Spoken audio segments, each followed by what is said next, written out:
ನಾವು ಫ್ಯೂಚರ್ನಲ್ಲಿ 10,000 ವರ್ಷಗಳ ಮುಂದೆ ಪ್ರಯಾಣಿಸಿದರೆ ನಮ್ಮ ಭೂಮಿ ಹೇಗಿರುತ್ತೆ? ಅಗ್ನಿಪರ್ವತ ಲಾವಾಗಳಿಂದ ತುಂಬಿರುತ್ತಾ ಅಥವಾ ಮಂಜಿನಿಂದ ಪ್ರಪಂಚವೆಲ್ಲ ಗಡ್ಡೆ ಕಟ್ಟಿರುತ್ತಾ? ನಾವು ಕಾಲದಲ್ಲಿ ಇನ್ನೂ ದೂರ ಪ್ರಯಾಣಿಸಿದರೆ ನಮ್ಮ ಭೂಮಿ ಮೇಲೆ ಇರುವ ಸಮುದ್ರಗಳೆಲ್ಲ ಆವಿಯಾಗಿ ಹೋಗಿರುತ್ತಾ ಅಥವಾ ಭೂಭಾಗವೇ ಕಾಣಿಸದಂತೆ ಪೂರ್ತಿ ಸಮುದ್ರಗಳಿಂದ ತುಂಬಿರುತ್ತಾ? ಆಗ ಮಾನವರು ಭೂಗ್ರಹವನ್ನ ಬಿಟ್ಟು ಬೇರೆ ಗ್ರಹಗಳ ಮೇಲೆ ಹೋಗಿರ್ತಾರ? ನಾವು ಫ್ಯೂಚರ್ನಲ್ಲಿ 1 ಬಿಲಿಯನ್ ವರ್ಷಗಳ ಮುಂದೆ ಹೋದ್ರೆ ಮನುಷ್ಯನು ಕಾಣಿಸುವ ಅವಕಾಶವೇ ಇಲ್ಲದಿರಬಹುದು. ಇದಕ್ಕೆ ಕಾರಣ ಭೂಗ್ರಹದಲ್ಲಿ ಬರುವ ಅನೇಕ ಬದಲಾವಣೆಗಳು. ಉದಾಹರಣೆಗೆ ಗ್ಲೋಬಲ್ ವಾರ್ಮಿಂಗ್, ಕ್ಲೈಮೇಟ್ ಚೇಂಜ್, ಅಧಿಕ ಜನಸಂಖ್ಯೆ, world war, killer asteroid, ice age ಅಥವಾ ಸೂರ್ಯನಿಂದ ಬರುವ ಭಾರಿ ಬಿರುಗಾಳಿಗಳಿಗೆ ಸಿಕ್ಕಿ ಭೂಗ್ರಹವೆಲ್ಲ ಸುಟ್ಟು ಹೋಗಿರಬಹುದು. ಇನ್ನು ಊಹಿಸಲಾರದ ಭಯಾನಕ ಅಪಾಯಗಳು ಬರಬಹುದು. ಒಂದು ವೇಳೆ ಇವುಗಳನ್ನ ದಾಟಿ ಮಾನವ ಜಾತಿ ಭೂಮಿ ಮೇಲೆ ತನ್ನ ಅಸ್ತಿತ್ವವನ್ನು ಉಳಿಸಿಕೊಂಡರೆ ಹೇಗಿರುತ್ತೆ ಅಂತ, ಫ್ಯೂಚರ್ನಲ್ಲಿ ಪ್ರಯಾಣಿಸಿ ಆಗ ಭೂಮಿ ಹೇಗೆ ಬದಲಾಗುತ್ತೆ ಅಂತ ಈಗ ನಾವು ತಿಳಿದುಕೊಳ್ಳೋಣ. ಈ ವಿಡಿಯೋ ತುಂಬಾ ಇಂಟ್ರೆಸ್ಟಿಂಗ್ ಆಗಿ ಇರುತ್ತೆ, ಆದ್ದರಿಂದ ಕೊನೆವರೆಗೂ ನೋಡಿ. ಇಷ್ಟ ಆದ್ರೆ ಲೈಕ್ ಮಾಡಿ. ಈಗಿನಿಂದ 10,000 ವರ್ಷಗಳ ಮುಂದೆ ಹೋದ್ರೆ ನಾವು ಡೆಕಾಮಿಲಿಯನ್ ಬಗ್ ಎಂಬ ದೊಡ್ಡ ಸಮಸ್ಯೆಯನ್ನ ಎದುರಿಸಬೇಕಾಗುತ್ತೆ. 10,000ನೇ ವರ್ಷದಲ್ಲಿ ಕಂಪ್ಯೂಟರ್ನಲ್ಲಿ ವರ್ಷಗಳನ್ನ ಎನ್ಕೋಡ್ ಮಾಡುವ ಸಾಫ್ಟ್ವೇರ್ 4 ಡಿಜಿಟ್ಸ್ಗಿಂತ ಹೆಚ್ಚು ಎನ್ಕೋಡ್ ಮಾಡೋದಿಲ್ಲ. 2000ನೇ ವರ್ಷದಲ್ಲಿ ಎದುರಾದ Y2K ನೆನಪಿದೆಯಾ? ಎಸ್, ಅದೇ ರೀತಿ ಇದು ಕೂಡ. ಈ ಬಗ್ನಿಂದ ಮಾನವ ಜಾತಿ ಕೊನೆ ಆಗೋದಿಲ್ಲ. ಆದ್ರೆ ಇಷ್ಟು 1000 ವರ್ಷಗಳಿಂದ ಮಾನವನು ಅಭಿವೃದ್ಧಿಪಡಿಸಿದ ಡಿಜಿಟಲ್ ಲೈಫ್ ಅನ್ನ ಕಳೆದುಕೊಳ್ಳುವ ಅವಕಾಶ ಇದೆ. 10,000ನೇ ವರ್ಷದಲ್ಲಿ ಮಾನವರ ಮಧ್ಯದಲ್ಲಿ ಜೆನೆಟಿಕ್ ಬದಲಾವಣೆಗಳು ಹಾಗೂ ಲಕ್ಷಣಗಳು ಪ್ರದೇಶಗಳ ಆಧಾರದ ಮೇಲೆ ಇರೋದಿಲ್ಲ.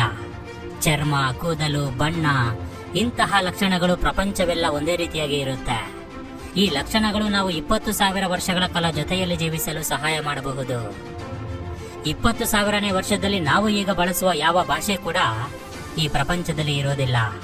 ಪ್ರಪಂಚವೆಲ್ಲ ಒಂದೇ ಭಾಷೆ ಇರುತ್ತೆ, ಅದೇ ಕಂಪ್ಯೂಟರ್ ಲ್ಯಾಂಗ್ವೇಜ್.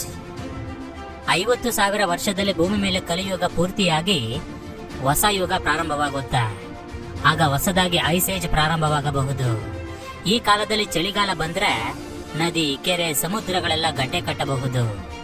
ಅಷ್ಟು ಭಯಾನಕ ಚಳಿಯಲ್ಲಿ ನಾವು ಬದುಕಲು ಸಾಧ್ಯನಾ ಅಂದ್ರೆ ಖಂಡಿತ ಸಾಧ್ಯ. ಅದು ಹೇಗೆ ಅಂದ್ರೆ, ಕಾಲ ಬದಲಾದಂತೆ, ವಾತಾವರಣ ಬದಲಾದಂತೆ ನಮ್ಮ ದೇಹ ಕೂಡ ಅದಕ್ಕೆ ತಕ್ಕಂತೆ ಬದಲಾಗುತ್ತೆ. ಆ ಸಮಯದಲ್ಲಿ ಭೂಮಿ ಮೇಲೆ ಇರುವ ಸಮಯ 1 ಸೆಕೆಂಡ್ ಜಾಸ್ತಿ ಆಗುತ್ತೆ.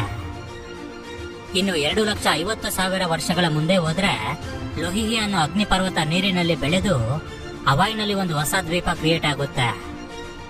5 ಲಕ್ಷ ವರ್ಷಗಳ ಮುಂದೆ ಹೋದ್ರೆ 1 ಕಿಲೋಮೀಟರ್ಗಿಂತ ಹೆಚ್ಚು ಸುತ್ತಳತೆ ಇರುವ ಒಂದು ದೊಡ್ಡ ಆಸ್ಟ್ರಾಯ್ಡ್ ನಮ್ಮ ಭೂಮಿಯನ್ನ ಡಿಕ್ಕಿ ಹೊಡೆಯುವ ಅವಕಾಶ ಇದೆ. ಒಂದು ವೇಳೆ ನಾವು ಅದನ್ನ ತಡೆಯಲಿಲ್ಲ ಅಂದ್ರೆ ಅದರ ಹೊಡೆತಕ್ಕೆ ಒಂದು ದೊಡ್ಡ ಮಹಾಸ್ಫೋಟ ಉಂಟಾಗಿ ಪೂರ್ತಿ ಭೂಮಿಯೆಲ್ಲ ಬೆಂಕಿಯಿಂದ ತುಂಬಿ ಹೋಗುತ್ತೆ. ಇದರಿಂದ ಭೂಮಿಯ ವಾತಾವರಣ ಪೂರ್ತಿಯಾಗಿ ನಾಶವಾಗಿ ಹೋಗುತ್ತೆ. ಭೂಮಿ ಮೇಲೆ ಜೀವ ಅನ್ನೋದೇ ಇರೋದಿಲ್ಲ. ಒಂದು ವೇಳೆ ನಾವು ನಮ್ಮ ಹತ್ತಿರ ಇರುವ ಟೆಕ್ನಾಲಜಿಯನ್ನ ಬಳಸಿ ಆ ಆಸ್ಟ್ರಾಯ್ಡ್ ದಿಕ್ಕನ್ನ ಬದಲಾಯಿಸಿ ಭೂಮಿ ಮೇಲೆ ಬೀಳದಂತೆ ಮಾಡಿ ಭೂಮಿಯನ್ನ ಕಾಪಾಡಿಕೊಂಡರೂ ಮುಂದಿನ 1 ಮಿಲಿಯನ್ ವರ್ಷಗಳ ನಂತರ 3,000 ಕಿಲೋಮೀಟರ್ ಎತ್ತರದಷ್ಟು ಒಂದು ದೊಡ್ಡ ಸೂಪರ್ ವಾಲ್ಕೆನೋ ಸ್ಫೋಟವಾಗುವ ಅವಕಾಶ ಇದೆ. ಒಂದು ವೇಳೆ ಈ ಭಯಾನಕ ಸ್ಫೋಟ ನಡೆದ್ರೆ 75% ಗ್ರ್ಯಾಂಡ್ ಕಾನಿಯನ್ ಎಲ್ಲ ಲಾವಾದಿಂದ ತುಂಬಿ ಹೋಗುತ್ತೆ. ಇದು 75 ವರ್ಷಗಳ ಹಿಂದೆ ಬಂದ ಭೂಪಾ ಸ್ಫೋಟದ ರೀತಿನೇ ಇರುತ್ತೆ. ಒಂದು ವೇಳೆ ಆ ಸಮಯದಲ್ಲಿ ಮಾನವರು ಮಾರ್ಸ್ ಮೇಲೆ ನಿವಾಸಗಳನ್ನು ಏರ್ಪಡಿಸಿಕೊಂಡಿದ್ದರೆ ಈ ಸ್ಫೋಟ ಮಾರ್ಸ್ ಮೇಲಿಂದ ಕೂಡ ಕಾಣಿಸುತ್ತೆ. ಅಷ್ಟು ಭಯಂಕರವಾಗಿ ಸ್ಫೋಟವಾಗುತ್ತೆ. ಅದೇ ಸಮಯದಲ್ಲಿ ಭೂಮಿಗೆ 642 ಲೈಟ್ ಇಯರ್ಸ್ ದೂರದಲ್ಲಿರುವ ಬೆಟಲ್ ಜ್ಯೂಸ್ ಅನ್ನೋ ನಕ್ಷತ್ರ ಸ್ಫೋಟವಾಗಿ ಸೂಪರ್ ನೋವಾವಾಗಿ ಬದಲಾಗುತ್ತೆ. ಇದನ್ನ ಭೂಮಿಯಿಂದ ಕೂಡ ನೋಡಬಹುದು. ಇದು ಆಕಾಶದಲ್ಲಿ ಸೂರ್ಯನ ರೀತಿ ಪ್ರಕಾಶಮಾನವಾಗಿ ಕಾಣಿಸುತ್ತೆ. ಇದು ಸುಮಾರು 5 ರಿಂದ 10 ವರ್ಷಗಳ ಕಾಲ ಹಾಗೆ ಇರುತ್ತೆ. ಇನ್ನು 2 ಮಿಲಿಯನ್ ವರ್ಷಗಳ ನಂತರ ಮಾನವರು ನಮ್ಮ ಸೋಲಾರ್ ಸಿಸ್ಟಮ್ನ ಎಲ್ಲಾ ಕಡೆ ನಿವಾಸಗಳನ್ನ ಏರ್ಪಡಿಸಿರ್ತಾರೆ. 10 ಮಿಲಿಯನ್ ವರ್ಷಗಳ ನಂತರ ಈಸ್ಟ್ ಆಫ್ರಿಕಾ ಖಂಡದಿಂದ ಬೇರೆಯಾಗುತ್ತೆ. ಇದರಿಂದ ಈ 2 ಪ್ರದೇಶಗಳ ಮಧ್ಯೆ ಒಂದು ಹೊಸ ಸಮುದ್ರ ಕ್ರಿಯೇಟ್ ಆಗುತ್ತೆ. 50 ಮಿಲಿಯನ್ ವರ್ಷಗಳ ನಂತರ ಆಫ್ರಿಕಾ ಏಷ್ಯಾಗೆ ಡಿಕ್ಕಿ ಹೊಡೆದು ಅವುಗಳ ಮಧ್ಯೆ ಇರುವ ಸಮುದ್ರ ಮಾಯವಾಗಿ ಹೋಗುತ್ತೆ. ಅದೇ ರೀತಿ 2 ಭಾಗಗಳು ಡಿಕ್ಕಿ ಹೊಡೆಯೋದ್ರಿಂದ ಇವುಗಳ ಮಧ್ಯೆ ಹೊಸ ಪರ್ವತಗಳು ಕ್ರಿಯೇಟ್ ಆಗುತ್ತೆ. ಈ ಪರ್ವತಗಳು ಮೌಂಟ್ ಎವರೆಸ್ಟ್ ಪರ್ವತಗಳಿಗಿಂತ ದೊಡ್ಡದಾಗಿ ಇರಬಹುದು. ಅದೇ ರೀತಿ ಅಂತರಿಕ್ಷದಲ್ಲಿ ಮಾರ್ಸ್ ತನ್ನ ಮೂನ್ಗೆ ಡಿಕ್ಕಿ ಹೊಡೆದು ಸ್ಯಾಟರ್ನ್ ಅಂತಹ ರಿಂಗ್ಸ್ ಕೂಡ ಮಾರ್ಸ್ ಸುತ್ತ ಕ್ರಿಯೇಟ್ ಆಗುತ್ತೆ. ಇನ್ನು 60 ಮಿಲಿಯನ್ ವರ್ಷಗಳ ನಂತರ ಪ್ರಪಂಚದಾದ್ಯಂತ ಇರುವ ರಾಕಿ ಮೌಂಟೇನ್ಸ್ ಎಲ್ಲ ಕರಗಿ ನೆಲಸಮವಾಗಿ ಹೋಗುತ್ತೆ.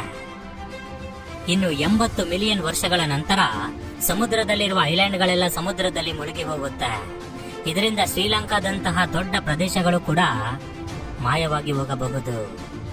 ಇನ್ನು 100 ಮಿಲಿಯನ್ ವರ್ಷಗಳ ನಂತರ 65 ಮಿಲಿಯನ್ ವರ್ಷಗಳ ಹಿಂದೆ ಡೈನೋಸರ್ಗಳನ್ನು ನಾಶ ಮಾಡಿದ ಆಸ್ಟ್ರಾಯ್ಡ್ ಮತ್ತೆ ಭೂಮಿಯನ್ನ ಡಿಕ್ಕಿ ಹೊಡೆಯುವ ಅವಕಾಶ ಇದೆ.